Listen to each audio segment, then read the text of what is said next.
Hi నమస్తే. నేను మీ సునీల్ కుమార్ గాజుల. నిజంగా ఈ రోజులలో పిల్లలు చాలా వరకి పాడైపోతున్నారు. వాళ్ళు ఎదుర్కొంటున్న ఒక పెద్ద సమస్య ఏదైనా ఉంది అనంటే అది మొబైల్ ఫోను అని చాలా రోజుల నుంచి చెప్పుకుంటూ వస్తున్నాం. కానీ నిజంగా మొబైల్ ఫోన్ కన్నా ఎక్కువగా ఎఫెక్ట్ చూపెట్టే చాలా ఇబ్బందికి గురి చేసే ఒక పెద్ద సమస్యని ఈ రోజులో ఉన్న పిల్లలైతేనేమి, యువకులైతేనేమి మనుషులే ఎదుర్కొంటున్నారు.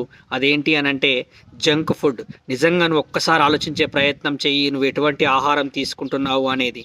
నిజంగా మొన్న పండగకెళ్ళినప్పుడు ఇంట్లో చేసిన అప్పాలని కూడా ఎవ్వరూ తినలేకపోతున్నారు వాస్తవానికి.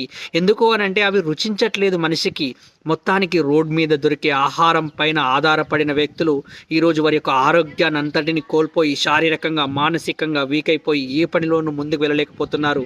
ఒక్కసారి ఆలోచించే ప్రయత్నం చెయ్యి. ఏదైనా తింటున్నప్పుడు అది ఎక్కడ తయారవుతుంది? ఎవరు తయారు చేస్తున్నారు? అది ఎటువంటి పరిశుభ్రమైన వాతావరణంలో తయారు చేస్తుందని. ఎందుకనంటే ఆరోగ్యమే మహాభాగ్యం కదా! ఆలోచించు మిత్రమా ఒక్కసారి.